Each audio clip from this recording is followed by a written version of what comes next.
Hello everyone and welcome to another Havoc Sons video. Now this is just a follow-up of this Lian Li case 1333 front side bus computer. This I guess is like part 3. What I did was an overnight run on it just to make sure that everything was working correctly. I'm going to do this with all the systems before the gaming, so I don't want any of them to break down. So the overnight run on this one gave me a constant temperature of 130 degrees Fahrenheit. Let me show you if I can see if I can get closer here. Okay, so according to the log, it never went over 132 degrees Fahrenheit, which is well within standards for gaming for this 9650 quad-core extreme Intel socket 775 CPU. So 130 degrees Fahrenheit is about 54 Celsius. And according to my specs for this CPU, that's well within tolerant range. And this is running a heavy load on it from my heavy load program, which is right here. And this is what I was running all night, and 100% error free. And we have a average frame per second of 2,200. 100% CPU tax all night. That's a good, well, I didn't sleep that much, so it's a good, I went to bed late, so that was a good 5 hours. So basically what I'm figuring is she's well within tolerances. It's running a stock CPU fan because there's just no room in this case to do anything different unless I water cool it, which I don't want to do that. This is the hard drive bay, 84 degrees Celsius, which is about almost 84 degrees Fahrenheit, sorry, which is about 29 Celsius. And then the GPU, the video card, is running way cool, which is very nice, and it's well within its tolerances. And it is running at 112 degrees Fahrenheit, which is about 44 Celsius. So everything is way in their limits on the cool side. I mean, not too hot. The GPU, according to Intel, no, that's my alarm. I set it at one. This actually woke me up because I set it at 129.9.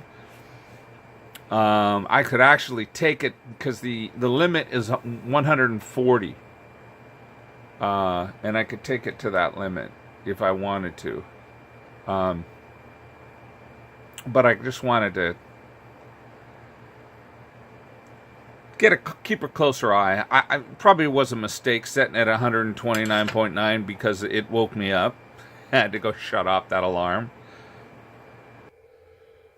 So I don't know if I went over everything in detail, but I can do that now. Notice I capped the back.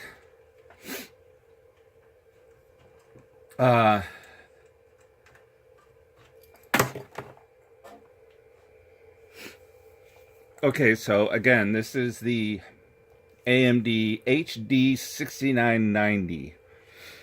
It's the dual CPU GPU. It's quite a powerhouse, and these are all a bunch of different plugs that can plug into it and do all kinds of different things. I've never used them. Yeah, this backing plate. I could have gotten it, but I didn't. It's running a gigabit LAN. That's kind of cool.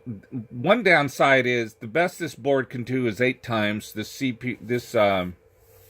GPU can do 16 times PCIe. So it's not running at its top potential, even though it's giving me a frame per second of well over 2200 frames per second, much faster than any other system that I have in the 8 rigs that I'm building for this LAN. And like I said earlier, this video card is a little bit newer than my 10-year. I figure that retro should be 10-year plus. And 20 years is classic. Anything before 10 years, I don't know, what would you call them? So, I believe that this here is a FireWire, and this is a SATA cable, I think. This is 2 USB 2s, gigabit LAN, standard audio, 4 more USB 2s. I love this legacy. Anything that's anything that's got PCI or PS2 and printer port COM ports is I would consider a full-blown legacy computer, and that is 100% a good sign of a retro rig if it has these things. If it does not, I wouldn't call it a retro rig. So this is your PS2 mouse, keyboard, COM port, printer port, and here we're running my favorite power supplies back in the day. These caps seem to last a long time. This is my Rocket Fish 700 watt, which is the mere minimum that this card will take. So basically testing this overnight, she passed with flying colors, much better than I thought. And I've already showed the inside of it, but I want you to take a look at that. What do you think of my work? Can you even tell? Look at that. Very nice. So she's a beautiful looking Lian Li. Very, very clean. Not a lot of peripherals. This might be a little bit more than what a retro rig should have, but it's CD capable. I would think that a DVD CD, as long as it's not a dual layer, is retro. And of course, you got to have a floppy drive. If you don't have a floppy drive, you're not retro. At least these are my standards. Legacy parts, floppy drive, non-dual layer DVD CD burner, and you're good to go. Okay, so another system completed. I'm a little bit excited about this one. It's a little loose there because of how, I mean, she's just beautiful. Lian Li case, really nice video card, just a lot of cool things going on in this system. Well, I just wanted to update everybody that this one's complete, and I'm putting it over in the rack and getting ready for, I think what I'm going to do, because this is the first one that I overnight burned, and I'm going to do that to all the rest of them, just to make sure. And I might do a follow-up video on all the machines that I built so that you can see the insides and the outsides. As far as that goes, gosh, I guess I should show the inside one more time. Hang on. Okay, so here it is. This is the AMD HD 6990 video card. Like I said in an earlier video, I had to get these two adapters to go from an 8-pin to 6-pin. I made sure that my Rocket Fish were in the minimum limits of this CPU. I cannot overclock it though. This one has, if you study the 6990, has a really cool little switch that allows you to go extreme overclocking. Well, when you're running a 700 watt power supply, you're advised not to do that. Plus, it's really stupid to do that if you're only 8-time PCIe, because you're not going to get the full benefit of it. So I shut that switch off. So currently the card is running at its lowest possible state, but it's still pumping out over 2200 frames per second. So I'm totally happy with its job that it's doing. Okay, so the motherboard, this is an HP workstation motherboard. I talk about it in earlier videos. What I like about it is she's extremely fast. As far as legacy systems, Retro, she's as fast as they're going to get. This is a 1333 front side bus. She'll run a maximum of 8 gigabytes of RAM. She is currently populated with such. Here I have two Western Digital Raptors. These are the 10,000 RPM drives. Before you went to solid state, this was the fastest hard drive you could get. I have two of those, 160 gigabytes. The reason why I have two is because, of course, they're RAID 0. And then down here on the bottom, this is a, I'm not even sure what this is size-wise. I think it could be anywhere from a 300 gig to a 500 gig, loaded with all my games. Of course, this is the CD, DVD, non-dual layer. And then this is the IC dock, which also inside here houses a hard drive. And even though I'm not using it, because I don't want any extra, I noticed there's a hard drive still in it. So I've got to take that all apart. It's just a lot of work to take out that drive, to find out what it is and what's on it. I think, thinking back in the day, there was a lot of data on this, probably mostly music, for when I went to LAN parties. And this is kind of a cool little setup. This is it really helps to keep this GPU cool. So this is pretty much it. She's all set. She passed with flying colors my burn-in. I really love the way the faceplate came out. You can't even really tell that I painted it. Made it all one color, so it looks great. I'm very, very happy with the design.